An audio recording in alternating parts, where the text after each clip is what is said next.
my very great pleasure to invite the Honourable Alistair Henskins, SC MP, Member for Wahroonga, to say a few words.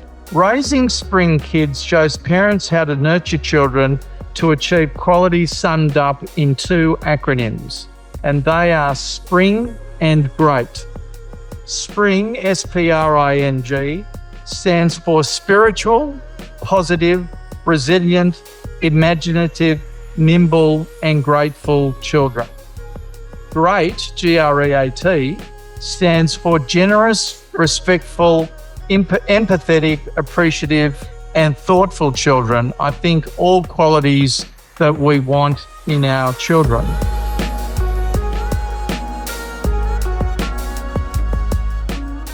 I'd like to thank Sir Philip Randolph, Barbara Ward, a lot of the community leaders who are here, all my friends and family who have spent a lot of time. I also like to thank my daughter Lynn, my grandson Matthew Nicholas, who actually they co-journey the book with me, and they're also my wise critics.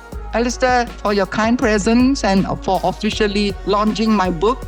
Alistair is the Shadow Attorney General, Shadow Special Minister of State, and the Manager of Opposition Business in the Legislative Assembly. We've just had a lovely afternoon here at Wahroonga Park, where I've been very honoured to launch Belinda Kong's latest book here, Raising Spring Kids. It's all about helping parents to raise their kids as really resilient kids and to deal with some of the really modern challenges of parenthood, like social media, like growing anxiety and mental health issues amongst our young.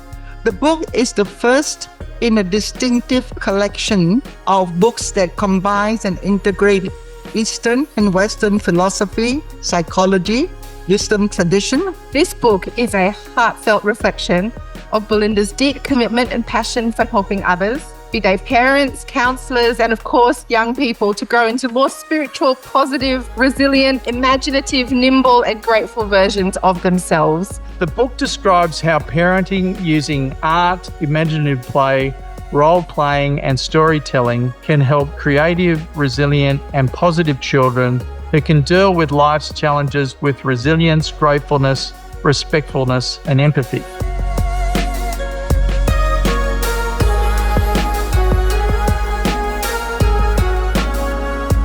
Just in case you're wondering, we're not in China, but what I'm trying to showcase is a Chinese traditional courtyard, which is in the theme of the book.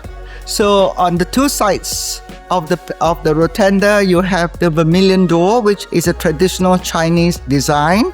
And then you have the snake, because this year is the year of the snake. And then you have the yellow flowers, which represent the spring kids.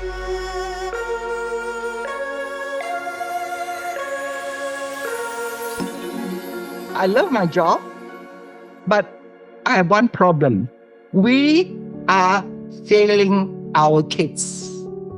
The mental health crisis is rising instead of falling, despite all the government money and all the good intentions that are thrown at it to fix the problem. We need to understand children holistically. And so that's one of the reasons I write a book where we are focused on the strength of the children, where we empower them. We need to expose children to positive messages and actually give them a chance to practice the kind of value that's going to lay the foundation for their own children. It's absolutely marvelous what Belinda has done. She just continues to bring out these books and she continues to do some really wonderful work for the kids. It takes a lot of determination, I think, to write a book and to bring it all together. So we're really proud of her that she's persisted through not 1, 2 or 3, but 4 books, and they've all been quite different from each other, but they've all had this theme through them that she's really passionate about, which is of course mindfulness. I really enjoy going through all the memories that we've had to tell the stories in the book. Let me thank my publishing team, my amazing book editor, Julie. I also like to thank my Chinese tutor, Harry, my amazing illustrator tip. I think it was last January when I got the phone call from Belinda saying she wanted to do another book. It was only a couple of months after we finished the previous book. But I could hear the passion and the excitement in Belinda's voice. There are probably close to 100 illustrations. I think this book is like a love letter to people in Belinda's life. So a lot of the characters in the book are actually people she knows. It's been an amazing process working with Belinda. She is the most creative, passionate, whip-smart person I've ever met. I have a lot of tips for parenting, and one of them is to help parents to cultivate a beginner's mind. This is the idea of cultivating an open mind where you do not jump to conclusions or assumptions until you know all the facts. I want to emphasize that meditation and mindfulness is taught everywhere in schools and all that. Those practices actually help children to experience change, transformation, impermanence, right? And how to actually let their thoughts go. Dr. Kong has made an important contribution to the nurturing of our next generation. The book contains a clear exposition of valuable insights for parents, grandparents, therapists, educators, and healthcare professionals. I'm grateful that Dr. Kong has been so focused on giving back to the community and sharing her professional knowledge gained over so many years in order to continue her assistance for young people and their families. So what can you learn from the book? Well, you could learn to be a mindful parent. You can learn to be a good role model. You can learn all the techniques to raise the kids.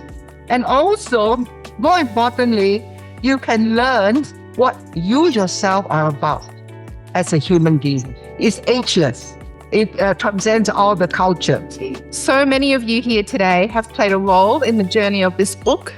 Thank you sincerely for your support, your presence, and your encouragement. Fascinating book. I encourage you to get a copy, read it, and it'll help you raise resilient and strong children. I hope people who read the book get a lot out of it and be able to actually implement some of them with their children. I encourage people to look at them, to think of what she's writing and saying, because it'll help enormously with the upbringing of their children. Congratulations. We're really proud of you. Well done.